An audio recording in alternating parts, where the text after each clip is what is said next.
यूं तो खबरों की दुनिया में हर खबर होती है खास, लेकिन जो खबरें बढ़ाती हैं आपका हौसला और आपका विश्वास, ऐसी खबरों को पूरे देश भर से हम समेट कर लेकर आते हैं खास आपके लिए। नमस्कार, मैं हूं शहला निगार और आप देख रहे हैं गुड न्यूज जज्बा इंडिया का।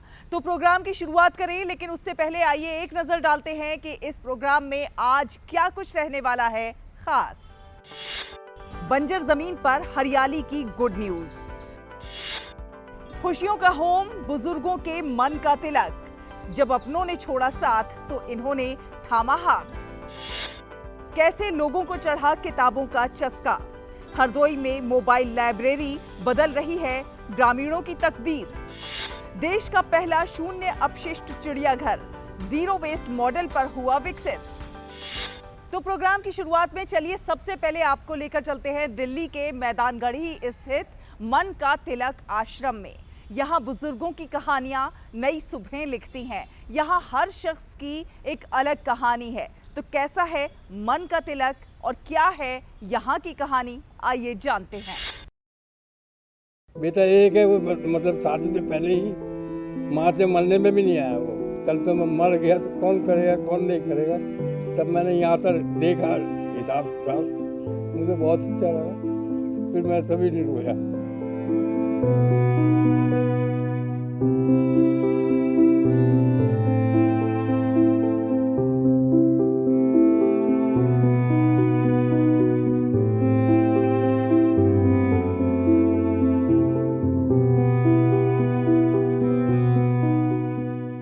तेजी से आधुनिक होती इस दुनिया में बुजुर्गों की दुर्दशा अक्सर अनदेखी हो जाती है। प्रगति और बदलाव की भागदौड़ में कहीं खो जाती है। ये एक ऐसा सामाजिक मुद्दा है जिस पर ध्यान देने की जरूरत है।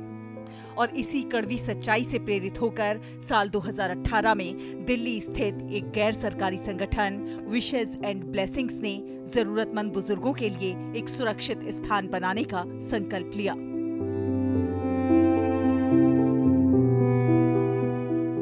एक छोटा सा घर हो अपना, बच्चे हों, खुशियां हों, हर किसी का यही तो है सपना। लेकिन इस बीच सफ़र में जब आपका अपना कोई हाथ छोड़ दे, आपके अपने आपका साथ निभाने से इनकार कर दें, तो सोचिए आप कहाँ जाएंगे। ऐसे ही लोगों के लिए आगे आया है विशेस एंड ब्लेसिंग्स। तो आज हम मौजूद हैं मन का तिलक वृद्धाश्रम में और देखने आए हैं कि यहाँ पर किस तरह से लोगों को अपनों जैसा प्यार मिल रहा है, घर जैसी खुशियां मिल रही हैं। तो आइए आपको लेकर चलते हैं इन्हीं लोगों के पास। मन का तिलक एक ऐसा आश्रय स्थल जो बेसहारा बुजुर्गों के सम्मान और कल्याण को बनाए रखने के लिए बनाया गया है। इस विश्वास पर आधारित कि हर बुजुर्ग सम्मान, प्यार और आराम के साथ जीने का हकदार है। ये वृद्धाश्रम पूरी तरह से निःशुल्क समग्र देखभाल प्रदान करता है।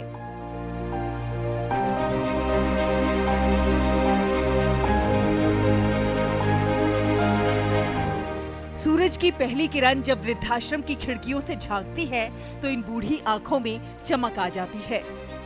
इस उम्र में जब बेटा भूल गया तो ये दीवारें इनके लिए घर बन गई। यहाँ हर नाश्ते की टेबल पर खाने की खुशबू के साथ हंसी की लहर दौड़ती है। मुफ्त भोजन, दवा और वो प्यार जो परिवार से ज्यादा गहरा है।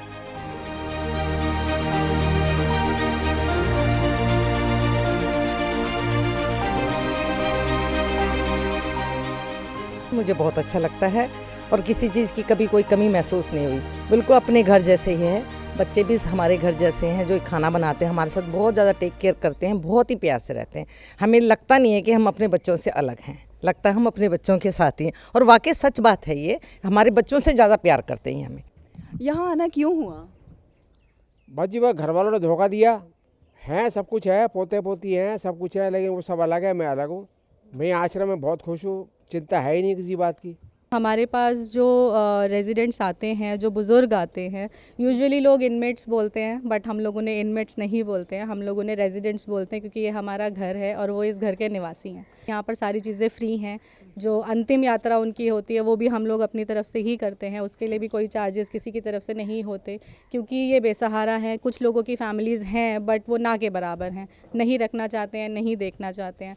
तो कुछ बुज़ुर्ग हमारे पास ऐसे हैं जो अपने ही पेंशन में से एक अमाउंट हमें निकाल करके उन्होंने एक हमारे पास पहले से डिपॉज़िट कर दिया कि ये हमारी इच्छा है कि जो हमारी अंतिम यात्रा निकले वो हमारे पैसों से निकले। अभी जो हमारा प्रोजेक्ट है वो पार्शियली CSR फंडेड है। हमारी गवर्नमेंट की तरफ से हम लोग कोई एड नहीं लेते हैं, बाकी हमारे डोनर्स हैं जो हेल्प करते हैं, काफ़ी जेनरस डोनर्स हैं।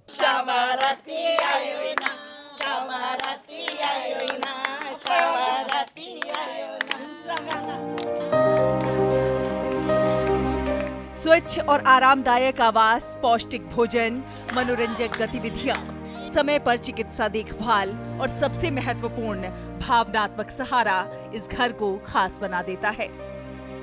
अलग अलग परिस्थितियों और प्रताड़ना सहने के बाद यहाँ पर ये वृद्धजन पहुँचते हैं और यहाँ आने के बाद वे बस यहीं के होकर रह जाते हैं और प्रेम और अपनेपन में इतना बंध जाते हैं कि कहीं और जाने का मन ही नहीं करता। काकी कहती हैं यहाँ अकेलापन नहीं, अपनापन मिला है। नहीं मैडम जी, मेरा घर नहीं है। मेरा घर एक था 25 गज का, ससुराल की तरफ से। मेरी माँ बहुत गरीब थी, उनके पास सांस की मरीज थी, उसके पास कोई कमाई का साधन नहीं। मैं अकेली बेटी थी अपनी माँ की, पर हालात ऐसे थे कि मेरी माँ कुछ कर नहीं पाई मेरे लिए। वो मेरे गम में ही, मेरे दुख में ही वो मर गई। छोटी सी उम्र के जल्दी मौत हो गई उनकी। और वही चीज़ आगे जब मेरी शादी हुई थी, मेरे ससुराल में मेरे जो पति थे वो सही नहीं मिले थे, करने वाले थे बहुत ज़्यादा। उन्होंने मतलब जो कमाया जाता अपने ऊपर ही खर्च किया, मुझे नहीं कमा के दिया। मैंने अपनी मेहनत, हर मेहनत मजदूरी करके मैंने 4 बच्चे अपने पाले थे। अब इस टाइम मेरे 3 बच्चे हैं। एक बेटा मेरा 2003 में डेथ हो गई थी, 18 साल के बेटे की। 2 मकान बेच के मैंने अपनी बेटियों की शादी करी, बेटे की भी करी। पर मेरे बच्चों में कोई बुराई नहीं है, पर मजबूरी है कि वो अपने हालात के आगे बहुत मजबूर है। तो देखा आपने, एक वो प्यार जो उन्हें अपने पति से मिलना चाहिए था, अपने बच्चों से मिलना चाहिए था, अपने परिवार से मिलना चाहिए था, वहाँ नहीं मिला। और वो मिला यहाँ मन का तिलक NGO इस वृद्धाश्रम में आके। जी हाँ, असल मायनों में कहते हैं घर भी वही होता है जहाँ प्रेम होता है, जहाँ अपने होते हैं, जहाँ मोहब्बत होती है। और ये सब अब इनके अपने बन चुके हैं। ये एक परिवार की तरह है जहाँ रह रहे बुजुर्गों को ये स्वयंसेवी अपने माता पिता, दादा दादी की तरह प्यार और व्यवहार करते हैं। इसलिए ये कहना गलत नहीं होगा कि रिश्ते केवल खून के ही नहीं होते। जहाँ प्यार और अपनापन मिलता है, वहाँ रिश्ते खुद ब खुद बन जाते हैं। गुड न्यूज जज्बा इंडिया के लिए दिल्ली से शहला निगार की रिपोर्ट, DD न्यूज।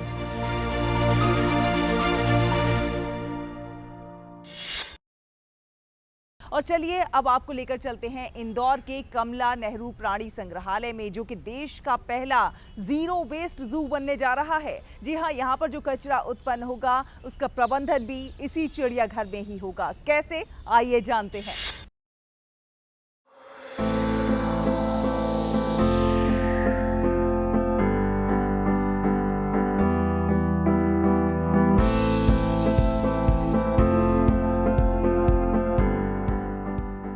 इंदौर का कमला नेहरू प्राणी संग्रहालय देश का पहला ऐसा चिड़ियाघर बनने जा रहा है जहां उत्पन्न कचरे का प्रबंधन परिसर में ही किया जाएगा। नाडे पिट तकनीक से ग्रीन वेस्ट से खाद बनाकर बागवानी में उपयोग किया जाएगा, जबकि सूखा कचरा 7 श्रेणियों में विभाजित कर पुनर्चक्रण हेतु भेजा जाएगा। कल्पना कीजिए, एक जगह जहां जानवरों की दुनिया जीवंत हो उठती है, लेकिन अब ये जगह पर्यावरण के लिए भी एक मिसाल बन रही है। स्वागत है इंदौर के कमला नेहरू प्राणी संग्रहालय में। ये संग्रहालय जो कभी सिर्फ जानवरों की दुनिया का खजाना था, अब भारत का पहला जीरो वेस्ट जू बनने की राह पर है।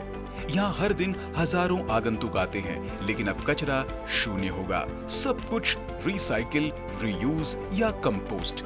देखिए कैसे चिड़ियाघर का कचरा खाद में बदल रहा है, प्लास्टिक की बोतलें नई चीजों में, और हम सबको सिखा रहा है कि छोटे छोटे कदम कैसे धरती को बचा सकते हैं। ये सिर्फ एक संग्रहालय नहीं बल्कि सस्टेनेबल फ्यूचर का प्रतीक है। इंदौर का जो चिड़ियाघर है वो नगर निगम संचालित करता है। बहुत ही अच्छा जू है हमारा, बहुत ही हेल्दी हमारे जो एनिमल्स रहते हैं यहाँ पर।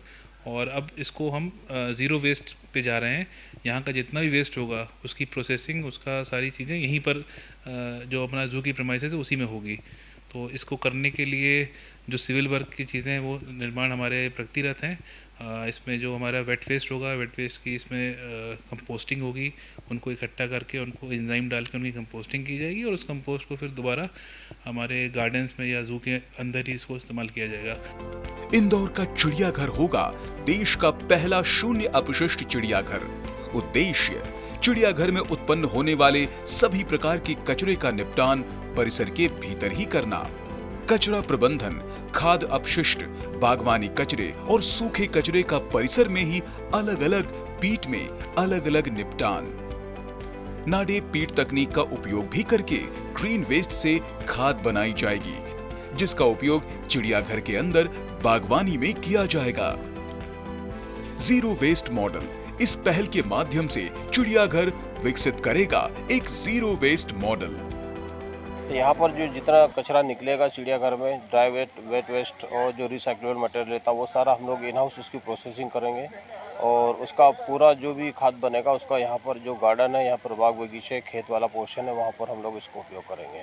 तो ये निश्चित रूप से मैं कह सकता हूँ कि हिंदुस्तान के 156 जू में इंदौर जू एकमात्र ऐसा जू होगा जो इन हाउस कंपोस्टिंग करेगा और जीरो वेस्ट बेसिस पर काम करेगा। गौरतलब है कि इस पहल को गोदरेज प्रोडक्ट्स लिमिटेड का CSR सहयोग प्राप्त है। वहीं फीडबैक फाउंडेशन स्वच्छता कर्मियों को प्रशिक्षण और निगरानी प्रदान करेगा। इस कदम से न केवल चिड़ियाघर स्वच्छ और टिकाऊ बनेगा, बल्कि आगंतुकों को अपशिष्ट प्रसंस्करण की प्रक्रिया को प्रत्यक्ष रूप से देखने का अवसर भी मिलेगा, जिससे स्वच्छता के प्रति जागरूकता बढ़ेगी। जीरो वेस्ट चिड़ियाघर का ISO प्रमाणन भी किया जाएगा।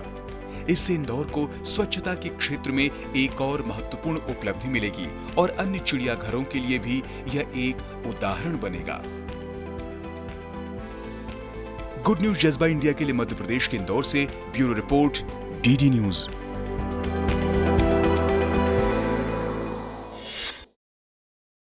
और अब आपको दिखाते हैं बंजर जमीन को हरा भरा पार्क या फिर वनस्पति उद्यान बनाने की कला, जो कि समाज को सकारात्मक ऊर्जा से भर देती है। आपको लेकर चलेंगे जम्मू के रामबन।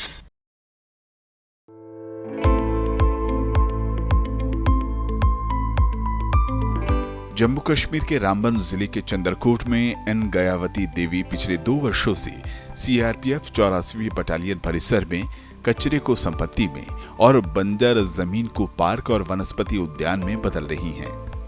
मणिपुर की मूल निवासी और काम की शौकीन गयावती देवी इस्तेमाल की हुई प्लास्टिक और शराब की बोतलों, खाली कार्डबोर्ड के डिब्बे, बेकार टूटी हुई टाइल्स के टुकड़े, चीड़ पेड़ के शंकुओं, पुराने जूट के थैलों और पत्थरों से आकर्षक शोपीस और उपयोगी वस्तुएं बनाती हैं।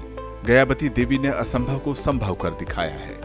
CRPF की 84वीं बटालियन के परिसर में फैले कचरे को इकट्ठा कर उसे कंचन जैसे सोने में वे बदल रही हैं। यहाँ पे बोतल का बार बना दिया है, तो सेंटर टेबल को भी बोतल का टेबल बनाना चाहिए। इसीलिए आज तो टूटा फूटा थोड़ा सा वो ये बोतल खराब वाला बोतल लेके यहाँ पे सेंटर टेबल बनाया है। पानी की छोटी छोटी व्यवस्थाओं से उन्होंने पार्क बना दिए, जहां अब फूल, झाड़ियां और हरी वनस्पति खिलखिला रही हैं, जैसे कोई जंगल उगाया हो। चिनाब के पत्थरों और बेकार लकड़ियों का उपयोग करके परिसर के अंदर उनके द्वारा विकसित एक छोटा झरना परिसर का बड़ा आकर्षण बन चुका है। ये देखिए कैसे ऑफिसर्स मेस के अंदर एक सूखे पेड़ पर बना ट्री हाउस उनकी छिपी रचनात्मकता को दर्शाता है। इतना ही नहीं, उन्होंने इस्तेमाल की हुई शराब की बोतलों, चिनाब के गोल पत्थरों और बेकार टाइलों के टुकड़ों का उपयोग करके चिनाब नदी के किनारे दर्शनीय स्थल बना दिया है। गौरतलब है कि गयावती ने इस कला में कभी कोई प्रशिक्षण नहीं लिया, लेकिन जो उनकी कला सीखना चाहता है उसे वे प्रशिक्षित करती हैं। बेम्बू का वो है ना, छोटा वाला खराब वाला बेम्बू वो पड़ा हुआ है, वो सिल्के ऐसे फेंका हुआ है, आग जलाने वाला था। मैंने उठा के इसको वो बर्ड का नेस है ना, नेस बना के इसके डिजाइन करके रखा है। वो अपनी कृतियों को बेचना नहीं चाहती और न ही स्थानांतरण के बाद उन्हें अपने साथ ले जाना चाहती हैं, बल्कि उन्हें दूसरों को उपहार में देना चाहती हैं। कोई टूटा फूटा टाइल्स छोटा सा रोड में गिरा हुआ मैं उठा के लेके आते हैं। ये प्लास्टिक बोतल का है ये, और ये इसको दारू का बोतल है इसको, और ये सीर का ये कोन है, ये पेंटिंग लगाया, और इसको प्लास्टिक का बोतल का है। शिमला मिर्च का वो कलरफुल येलो रेड ऐसे प्लास्टिक का बोतल है। इसका लिप्स को भी प्लास्टिक का बोतल है। एक पर्यावरणविद और प्रकृति प्रेमी होने के नाते उन्होंने सीआरपीएफ परिसर की बंजर जमीन को चिनाब नदी के किनारे एक वनस्पति उद्यान, किचन गार्डन, एक झरना और कुछ दर्शनीय स्थल भी विकसित किए हैं। गयावती देवी सादगी में विश्वास रखती हैं और इसलिए लोगों को समय और पर्यावरण बचाने के साथ साथ गरीबों की मदद के लिए सादा जीवन जीकर पैसे बचाने की सलाह देती हैं।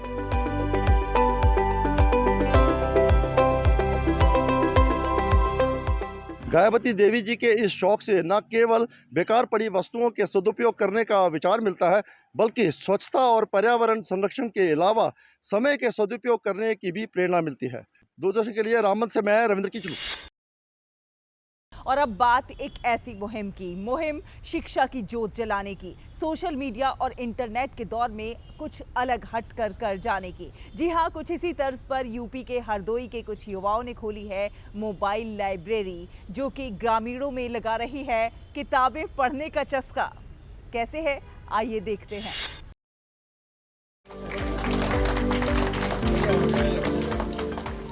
ये है उत्तर प्रदेश के हरदोई में चलती फिरती लाइब्रेरी, जो दूर दराज गांव के लोगों तक घर घर तक किताबें पहुंचाने का काम कर रही है।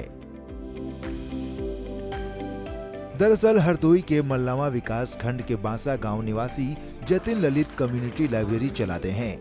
यह लाइब्रेरी उन्होंने कोरोना काल में 2020 में उस समय शुरू की थी जब बच्चों को पढ़ाने के लिए स्कूल कॉलेज बंद हो गए थे। दिसंबर 2020 में कोरोना की वजह से वे गांव आ गए। यहाँ राम दरबार मंदिर परिसर में सार्वजनिक उपयोग की भूमि पर अनुमति लेकर हॉल बनवाया। इसमें 50 से 60 किताबें रखकर कम्युनिटी लाइब्रेरी की शुरुआत की। पहले उन्होंने गांव के ही उन युवकों से पुस्तकें ली जो कंपटीशन क्लियर कर चुके थे।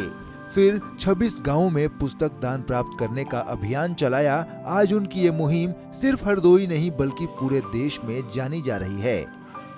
मैं 2021 से लाइब्रेरी आ रहा हूँ। घर पे पहले जो है बहुत ही शोर शराबा रहता था, पढ़ने में थोड़ा प्रॉब्लम होती थी, बुक्स भी जो है इतनी क्वांटिटी में अवेलेबल नहीं थी। लेकिन अब यहाँ लाइब्रेरी आके जो है बुक्स भी बहुत सारी मतलब जो बुक चाहिए वो यहाँ पे हमें अवेलेबल हो जाती है।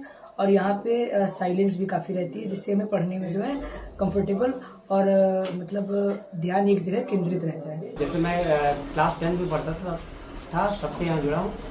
और जैसे नॉवेल किताबें हो गई और जो सिलेबस की किताबें हो गई उनको पढ़ता था। और अभी मैं करंट टाइम में मैं तैयारी कर रहा हूँ सीडीएस की और अग्निवीर की, दोनों की तैयारी करता हूँ और इधर आता हूँ। लाइब्रेरी में हरदोई के अलावा दिल्ली, बेंगलोर, चेन्नई, अहमदाबाद समेत देश के विभिन्न हिस्सों से लोगों ने पुस्तकें दान की। लोग कुरियर के जरिए यहाँ पुस्तकें भेजते हैं। इस लाइब्रेरी में हिंदी, अंग्रेजी, उर्दू सहित अन्य तमाम विषयों की पुस्तकें मौजूद हैं।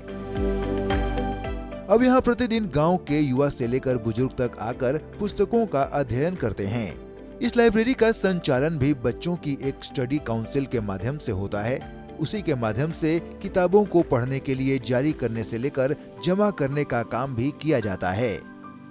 बांसा कम्युनिटी लाइब्रेरी में 6000 से अधिक किताबें इस समय हैं, जिसमें छोटे बच्चों के लिए कहानी की किताब, कंपटीशन वाले बच्चों के लिए उनकी प्रतियोगी परीक्षाएं, वयस्कों के लिए नॉवल हैं, उपन्यास हैं और 2300 से अधिक लाइब्रेरी के मेंबर्स हैं। और जैसा मैंने बताया, औसतन एक महीने में 250 से अधिक किताबें इशू की जाती हैं। जतिन बताते हैं कि उनकी लाइब्रेरी में 400 से अधिक बच्चे सिर्फ कंपटीशन की तैयारी करने वाले हैं, जिनमें से 100 ने विभिन्न परीक्षाओं में सफलता भी हासिल की है। आज जतिन की मेहनत और लगन से इस गांव में शिक्षा के स्तर में एक अलग ही बदलाव देखने को मिल रहा है। मैं यहाँ पे आके नॉवेल वगैरह पढ़ता था, मुझे नॉवेल पढ़ना बहुत पसंद है और एग्जाम की भी प्रिपरेशन करता था। उसके बाद मुझे सबसे शांत माहौल लाइब्रेरी में लगा। मैं शाम को आके 2-4 घंटे यहाँ पे बैठ के पढ़ता हूँ और गेम्स वगैरह भी खेल लेता हूँ, इससे माइंड थोड़ा सही रहता है। और मैं अपने दोस्तों को भी इसके बारे में बताता हूँ कि लाइब्रेरी आओ, वहाँ का माहौल बढ़िया रहता है। वो लोग पैसे खर्च करके प्राइवेट लाइब्रेरी जाते हैं, तो यहाँ पे वो सारी सुविधाएं फ्री यहाँ पे आ सकते हैं। वर्तमान समय में उनकी इस लाइब्रेरी में टॉय लाइब्रेरी भी है और बच्चों के साथ ही बुजुर्गों के लिए भी पुस्तकें मौजूद हैं। कम्युनिटी लाइब्रेरी के साथ ही इस चलती फिरती लाइब्रेरी से अब सिर्फ बांसा गांव ही नहीं बल्कि आसपास के क्षेत्र में भी लोगों को सहूलियत मिल सकेगी। गुड न्यूज जज्बा इंडिया के लिए उत्तर प्रदेश के हरदोई से आकाश शुक्ला की रिपोर्ट, DD न्यूज।